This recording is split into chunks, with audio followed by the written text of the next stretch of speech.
All right, you guys, let's go ahead and talk about Beatmaker 3. Bolo!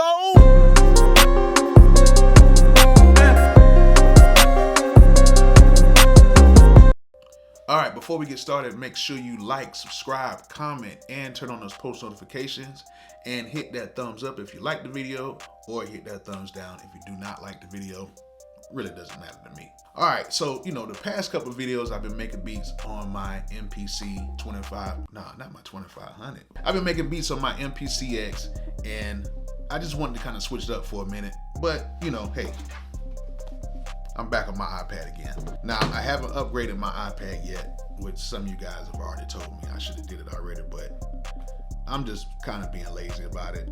I really don't see the need in me upgrading anything yet, but at some point I'm going to have to. You know what? That's one of the reasons why I'm doing this video right now. Now, I am a Beatmaker 3 all-time supporter. I love Beatmaker 3. In my personal opinion, I think it is the best beat making software on the iOS platform. If you don't like it, I'm sorry. I'm just a Beatmaker 3 guy.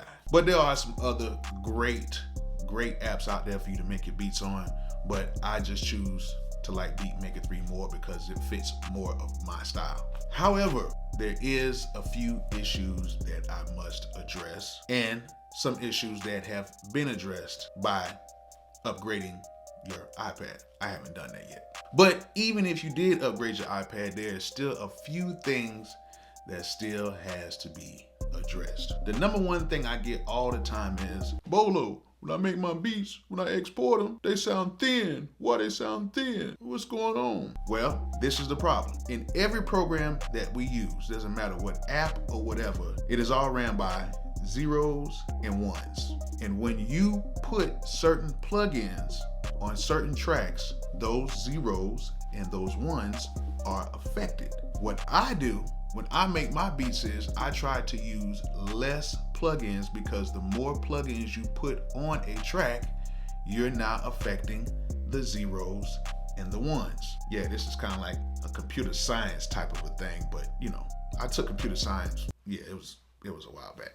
But when you add so many plugins to it, now you're affecting the zeros and the ones. Now, if you take a lot of these programs and just make the beats and don't add anything to it and just let the sounds breathe and let them do their thing, you will be astonished on how good it sounds coming out of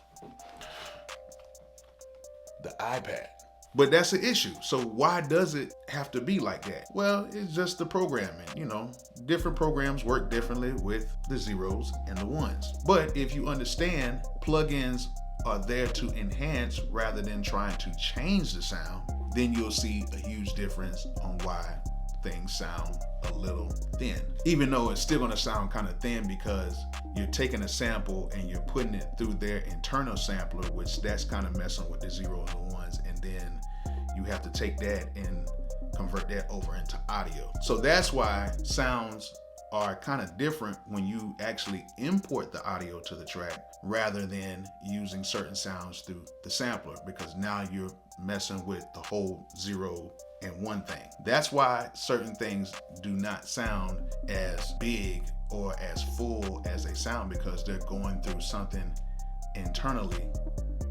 Then it has to be converted over into audio. So that's why a lot of times certain people like to use wave samples along with their other samples, because it just sounds better. Like every single program, when I've imported waves, instead of going through like their sampler or whatever, it always sounds better to me. Maybe I could be tripping, but when you put sounds in a null setting, it always just sounds better. It's crazy. Enough of that. So now let's talk about something that kind of bugs me a little bit. It's something very small, but it has to be addressed. So in Beatmaker 3, we have a track view, and it's a linear track view, which I truly love, because I use my MP, and I know some of you machine users are like, man, this could be so much easier. But in Beatmaker 3, they make it so easy for you to go ahead and sequence your tracks.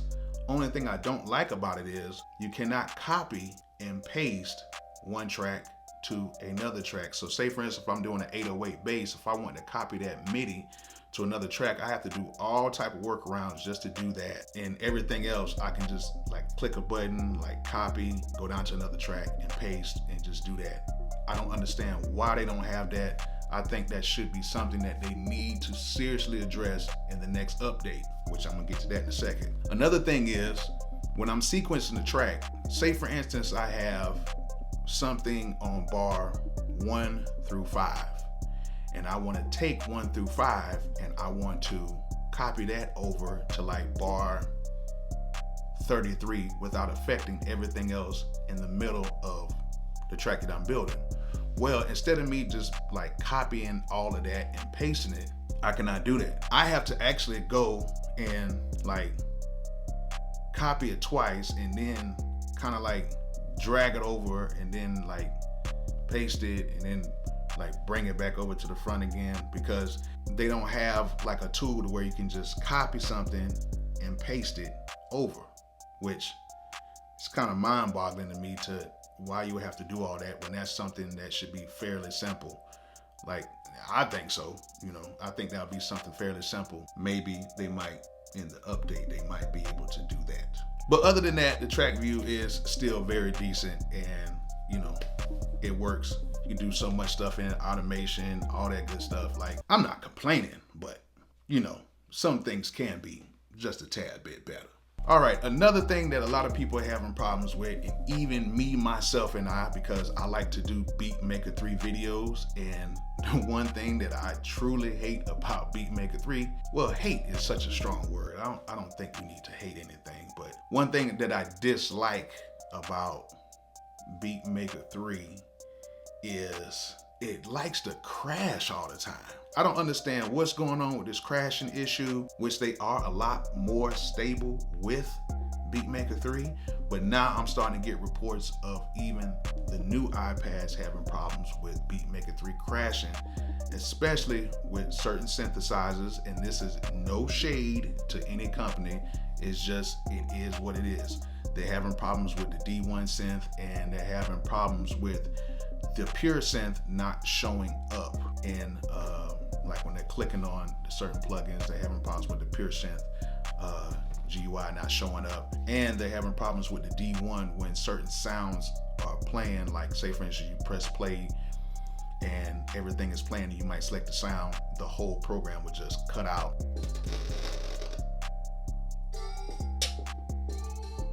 Oh, that time it didn't cut off. Luckily, they do have an autosave that's pretty decent, but at the end of the day, who wants to be recording YouTube videos and your whole beat is gone? Happened to me more than what you guys think. I'm telling you right now, it's happened a lot. But I think that should be something that they should think about, because in other programs, I don't really have this problem. And I'm really not gonna mention the other programs because I really don't use them like that, but I would hope that since Beatmaker 3 is such a good program, I think that, you know, Intuit should, you know, kind of do their thing and fix that problem. Hopefully they can fix that. But other than that, you know, hey, you know, it's a cool program. I really don't have any problems, but I have one more thing that I do want to discuss. I know that Apple's doing the whole AAC thing, and they're trying to, you know, redefine the whole, you know, squashing the audio down so you can email it and stuff like that. However, can we please just get MP3 support? I don't think that's too much to ask for. Everybody still listens to MP3s, and I might sound a little old school or whatever, but at the end of the day, I understand that the new format might sound a little bit better. Come on, man, just give us some MP3 support. I think it will make things so much better. So now you can have all three formats. You can have the AAC, MP3, and WAV, AIFF, whatever you want to use. And I think that will kind of put this program to a whole nother dimension. Now, there is some workarounds with a lot of these things that I just mentioned, especially using the D1 synth. If you are using the D1 synth, make sure you stop the whole track. So hit the stop button, then select another sound, and your iPad should not, hopefully, not saying that it will or won't, it should not crash on you like that. And with the pure synth, make sure that when you click on it, don't double click on the icon, make sure that you actually go to show plugin, and that way the whole Pure Synth GUI will show up. Other than that, pretty much all the other AUV3 plugins work pretty good. And you know, it's just a thing that you know, with every program you have certain workarounds. And also, what you have to be mindful of, and a lot of you guys hit me up about Beatmaker 3 about it lagging and this and that, and when I hit a node, it sounds late. It's called an audio buffer. So make sure that you set your audio buffer as low as possible. Now, the lower that you set your audio buffer, guess what happens? You start getting crackles, pops, because maybe your iPad may not be strong enough to have a lower audio buffer setting. I try to keep my audio buffer at 256 or around 128. Some people can do 128 down to 64. On average, you know, if you have a slower one, you might want to go up to 512 on your audio buffer. So that's not an issue with Beatmaker 3. That's just like more of a user thing and more of an iPad thing with that. Just try to get to know the program, try to get to know the ins and outs of the program, and just make sure that you just keep learning the program so that you'll know what to do when certain problems come about. That's my take on Beatmaker 3. I still love the program. I'm still gonna be using it a lot, and I'm still gonna be using it on most of my productions, and you guys should be using it too, because it's just an outstanding program with a few little kinks. But hopefully the next couple of updates, if they do another update anytime soon, which I think the last one was like October, November, something like that. Hopefully they'll get to another update real soon and address some of these problems. I know a lot of times with these updates, they try to add more stuff. I think with this, they need to address some of the problems with this update, and maybe on the next update, they maybe need to add more things. Hey, it's May 2020. Hopefully they'll have another update within the next month or two. Who knows? But until then, keep making them beats, keep doing your thing, and like I always say, peace out.